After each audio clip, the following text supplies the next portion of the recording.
নমস্কাৰ ছাত্ৰ ছাত্ৰীসকল আজি আমি অনুশীলনী 5 কোৱেশ্চন নম্বৰ 1 পৰা কৰিম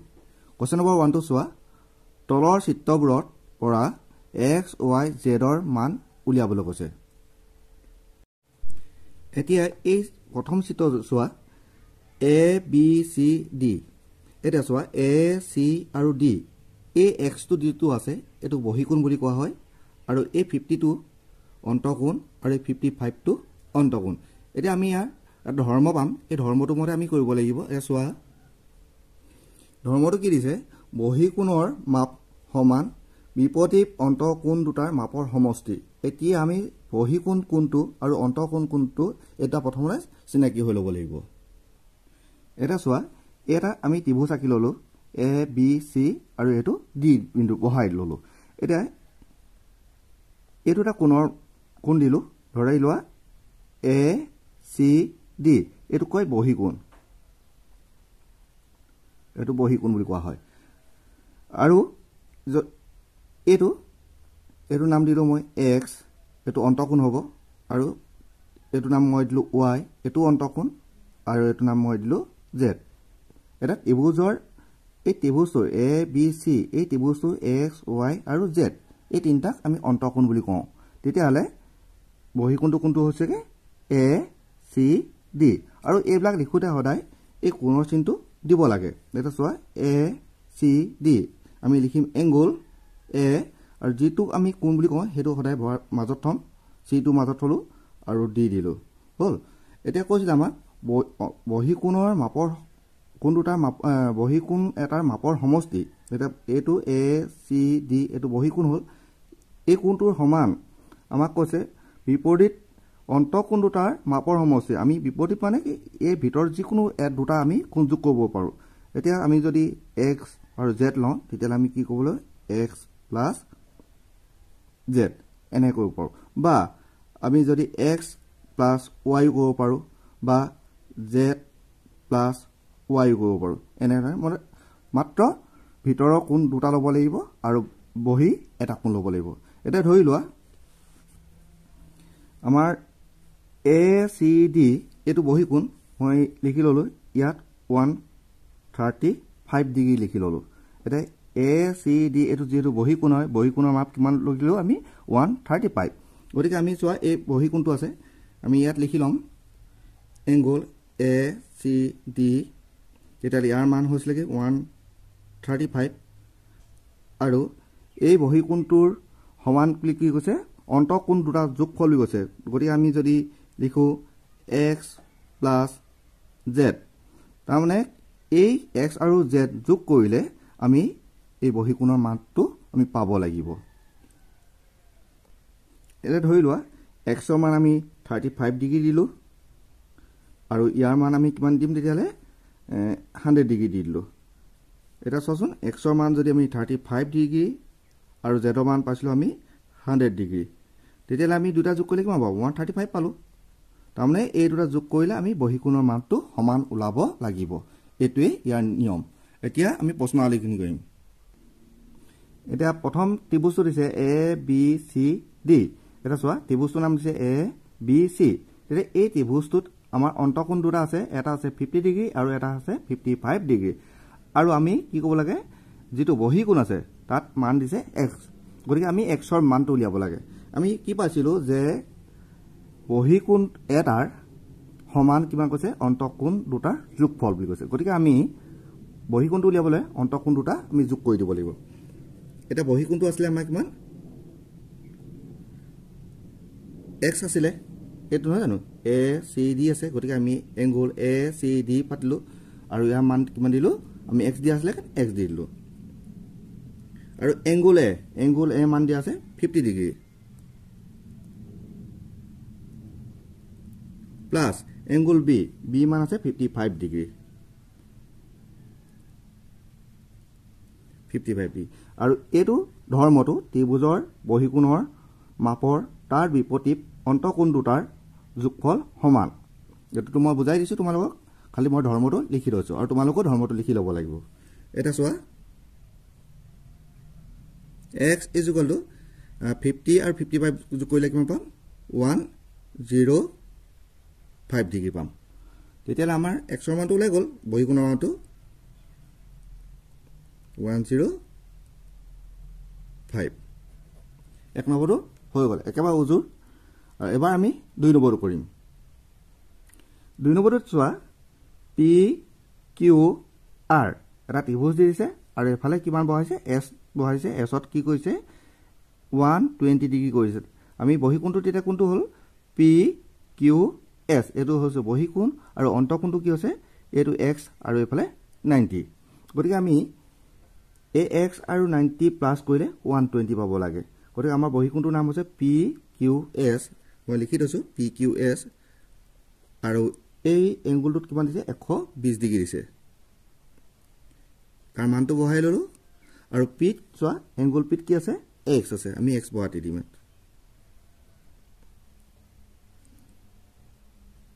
আৰু r আছে 90 ডিগ্ৰী যেটো আমি এতিয়া এই x ৰ মানটো উলিয়াবলৈ তেতিয়া আমি 120 লগত কি কৰি দিম -90 কৰি দিম আৰু এফালে কি থাকি যাব x থাকি যাব তেতিয়ালে 120 পৰা -90 কৰিলে আমি কিমান পাম 30 পাই যাম আৰু আমি x ৰ মানটো অলৰেডি পাই গলো x ৰ মান মানে ap মানটো এবাৰ আমি 2 নম্বৰটো কৰি 3 নম্বৰটো কৰিম 3 নম্বৰটো চোৱা কি দিয়া আছে d e f এটা ত্ৰিভুজ দিছে আৰু তাৰ অন্তঃকোণ দুটা দিছে এটা x এটা আছে 60 ডিগ্ৰী আৰু যেটো বহীকোণ আছে বহীকোণটো চোৱা কি দিয়া আছে c d f এৰে c d f এই যেটো বহীকোণ আছে তাত দিয়া আছে 2x আৰু আমি কি কৰিব লাগিব x আৰু 60 এইটো যোগ কৰিব লাগিব তেতিয়া আমি কিমান পাব লাগিব ইয়াৰ মানটো সমান পাব লাগিব এটা চোৱা যেটো আমাক এংগল c d f ৰ মান 2x দিছে গতিকে আমি বহীকোণটো মান কিমান পাইছো 2x আৰু ই মান ই চোৱা এটো অন্তঃকোণটো দিছে x প্লাস f এটো অন্তঃকোণ 60 ডিগ্ৰী তেতিয়ালে আমি দুটা x পালো এটা 2x আৰু এটা x গতিকে আমি 2x পালে x টো যদি মাইনাস কৰি দিও এফালে কিমান থাকিব 60 ডিগ্ৰী থাকি যাব গতিকে দুটা x পৰা যদি আমি এটা x বিয়োগ কৰি দিও তেতিয়া কি থাকিব আমাৰ এটা x থাকিব আৰু এফালে কিমান থাকিব 60 ডিগ্ৰী থাকিব গতিকে আমি x ৰ মানটো সহজে পাই গলো এটো হৈছে 3 নম্বৰ আৰু এই ধৰ্মখিনি কিন্তু তোমালোকে প্ৰতিটো ত্ৰিভুজতে বা প্ৰতিটো কোৱেশ্যনতে লিখিব লাগিব এতিয়া আমি 4 নম্বৰটো চোৱা 4 নম্বৰটো অলপ বেলেগ ধৰণ দিছে চোৱা a b c এটা ত্ৰিভুজ বনাই দিছে আৰু e ও বহাইছে এফালে d ও বহাই দিছে গতিকে আমি এটো আগৰ নিয়মে কৰিবলৈ হলে প্ৰথমতে আমি এটা নিয়ম কৰি ল'ব লাগিব e b c এডাল হৰৰেখা হয় তোমালোকে জানা 7 ৰ পাই আহিছা হৰৰেখাৰ সমষ্টি 180 ডিগ্ৰী গতিকে আমি ইয়াত যদি ই পাতো আৰু এফালে যদি এই দখলকে লৈছো এডখত সি আৰু এইখিনি যদি আমি ভাগ কৰি দিও চোৱাচোন এডখত বি আছে এটো বি টো আৰু এফালে কি আছে এ বি ডাল ৰেখা ললো এটা চোৱা এই কোণটা ওলাছে আৰু এফালে এটা কোণ ওলাছে এই হৰৰেখাৰ ওপৰত হয়নে গতিকে এটো কিমান দিছে 130 দিছে আৰু এফালে কিমান আছে x তেতিয়ালে আমি কি পাইছিলো হৰৰেখাৰ কোনটা সমষ্টি 180 ডিগ্ৰী গতিকে এই দুটা কোণ ওলালে এই দুটা আৰু এই দুটা গতিকে এটা আমি যোগ কৰি লম প্ৰথমে কি কৰিম চোৱা a b c যদি লওঁ তেতিয়ালে ইয়াৰ মানটো আছে x a b c চোৱা a b c এটো আছে x হয় নহয় প্লাস এটা যোগ কৰিব লাগিব আকৌ চোৱা a b e এটো আছে 130 আৰু এই কোণটো আৰু এই কোণটো যোগফল হদাই কিমান হয় বুলি কৈছে 180 ডিগ্ৰী আৰু এটা কি কোণ বুলি কোৱা আছে ৰৈখিক জোৰ কোণ বুলি কোৱা আছে দেই এবোৰ লিখিব লাগিব তোমালোকে এতিয়া আমি এতিয়া আমাক কি লাগে x ৰ মানটো লাগে আমি তে x ৰ মানটো উলিয়াই লওঁ আৰু এফালে কিমান আছিলে 180 আছিলে 180 ফালে আমি কি কৰিম 132 মাইনাস কৰি আহিম তেতিয়া আমাৰ কিমান থাকিব 50 হৈ যাব নহয় জানো 180 পৰা 130 মাইনাস কৰিলে কিমান হ'ব 50 হৈ যাব তেতিয়া আমি কিমান পালো x ৰ মানটো পাই গলো x ৰ মান মানে এই b কোনটো মান পাই গলো এতিয়া আমি একে ধৰণে a c d এটো কৰিব লাগিব একে ধৰণে যেটো কৰিম গতিকে আমি লিখিম একে ধৰণে বুলি লিখিলম গতিকে এবাৰ চোৱা আমি a আৰু c ভাগ কৰি দিম এটা চোৱা প্ৰথমটো আছে d আৰু আমি d পৰা b লৈ লম এনেকে আৰু মাজতে কি আছে লগত c আছে c টো বহাই এইটো তেতিয়া এটা এনেকুৱা হৈ গল ইয়াত কি আছে a চোৱা এই ফালে আছে y এটো হনে আৰু এই ফালে আছে কিমান 135 ডিগ্ৰী আছে গতিকে b আৰু কি আছে d এডাল আছে হৰৰেখা কেটা কোণ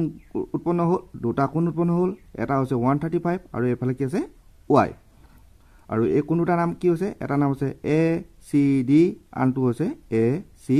b গতিকে আমি এই দুটা যোগ কৰিলে 180 ডিগ্ৰী পাব লাগিব আৰু এটা কি বুলি কৈছে ৰৈখিক জোড়কোণ গতিকে আমি কৰোচোন a c b চোৱা a c b এটো কিমান আছে y আছে প্লাস a c d কৈছে চোৱা a c d ইয়াত আছে 135 আৰু এই দুটা যোগ কৰিলে কিমান পাম আমি 180 ডিগ্ৰী পাম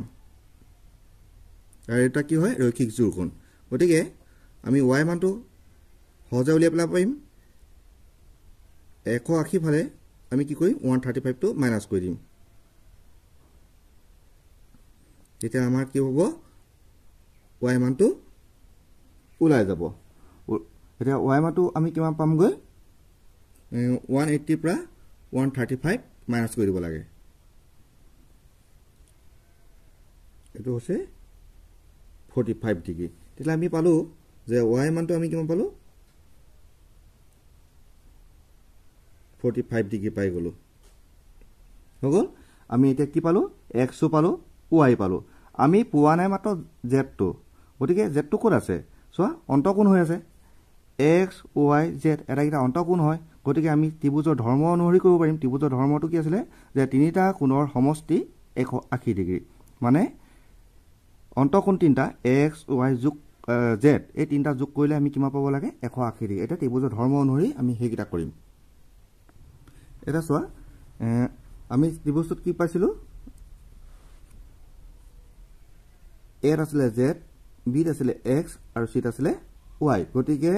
আমি কি কৰিম angle a plus angle b plus angle c আৰু এংগল a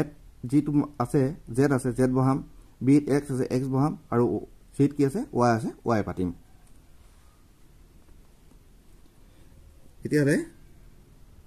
আমি a মান আমি a পাছিলো z আৰু b কিমান পাছিলো x আৰু c কিমান পাছিলো y আৰু এই তিন ত্ৰিভুজৰ ধৰ্মটো কি আছিল 180 ডিগ্ৰী যে তিনটা কোণৰ সমষ্টি আমাৰ 180 ডিগ্ৰী হ'ব লাগে আমি যেহেতু z ৰ মানটো পোৱা নাছিলো আমি z টো থৈ গলো x ৰ মানটো পাইছিলো আমি 50 ডিগ্ৰী আৰু y মানটো পাইছিলো আমি 45 ডিগ্ৰী সমান 180 এতিয়া আমি z ৰ মান নাই পোৱা কাৰণে z টো থৈ গলো আৰু এফালে কি আছে 180 আৰু এই দুটা যদি আমি প্লাস কৰি দিও তেতিয়া হ'ব 95 টো 180 ফালে মাইনাস কৰি দিম মাইনাস কৰিলো তেতিয়া আমাৰ z ৰ মানটো ওলাই গল z ৰ মানটো আমাৰ কিমান পালো এটা বিক কৰিলে আমি 85 পাম 85 এটা চোৱা এটাকে z ৰ মানটো আমি পালো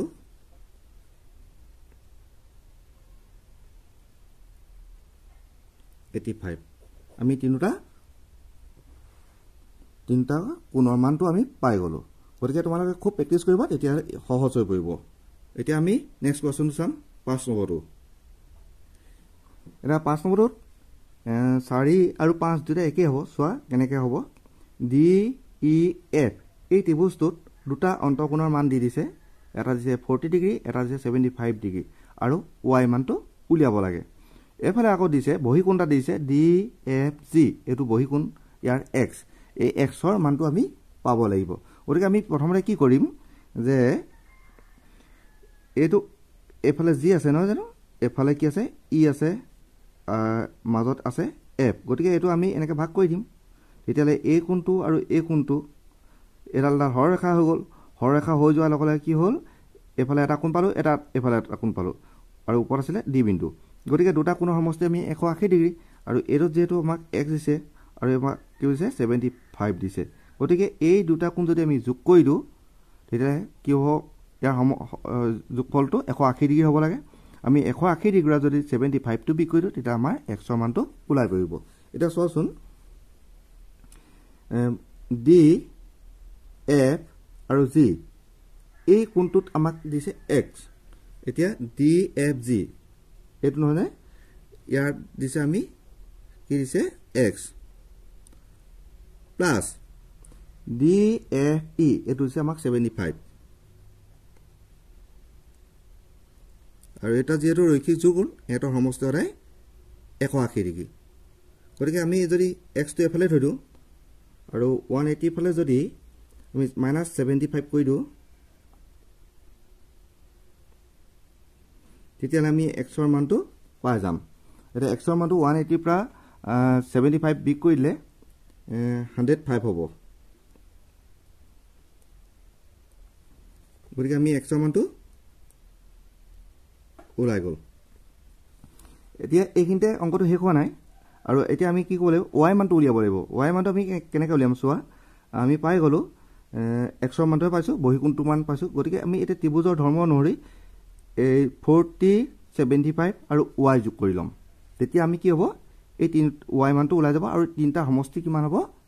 তিনটা কোণৰ সমষ্টি 180 ডিগ্ৰী এটা ত্ৰিভুজৰ ধৰ্ম অনুসৰি চোৱা প্ৰথমটো আছে ডি আৰু ডি মান আছিল আমাৰ 40 ডিগ্ৰী দি দিছিলে আৰু ই মানটো আমাৰ নাই y দিছিলে y টো উলিয়াবলৈ কৈছিলে আৰু f এংগল f ৰ মান দিছিলে আমাৰ 75 ডিগ্ৰী দিছিলে আৰু এই তিনটা সমষ্টি কিমান পাইছো আমি 180 ডিগ্ৰী পাইছো আৰু কিহৰ কাৰণে পাইছিলো যে ত্ৰিভুজৰ কোণ তিনটাৰ সমষ্টি এটো এটা ধৰ্ম হয় গতিকে আমি যদি এই দুটা যোগ কৰি দিও 40 আৰু 75 যদি আমি যোগ কৰি দিও তেতিয়া আমি 115 পাই যাম আৰু প্লাস এটা কি থাকিব y থাকিব এফালে 180 ডিগ্ৰী থাকিব আৰু এফালে এতিয়া আমি y মানটো পাব কাৰণে y টো এফালে ৰাখিলো আৰু 180 ডিগ্ৰী ফালে কি কৰি দিও -115 ডিগ্ৰীটো বিক কৰিলো তেতিয়া আমাক কি থাকিলে চোৱা 180 পৰা যদি আমি 115 টো মাইনাস কৰি দিও তেতিয়া আমাৰ 65 থাকি যাব কাৰ মান পালো দিলে y মানটো পাই গলো গতিকে আমি পালো কি x ৰ মানটো পালো x ৰ মান পালো 105 আৰু y মানটো পালো আমি 65 গতিকে আমাৰ এটি বস্তু কমপ্লিট হৈ গল আজিলৈ ইমানটা সামৰিছো থ্যাংক ইউ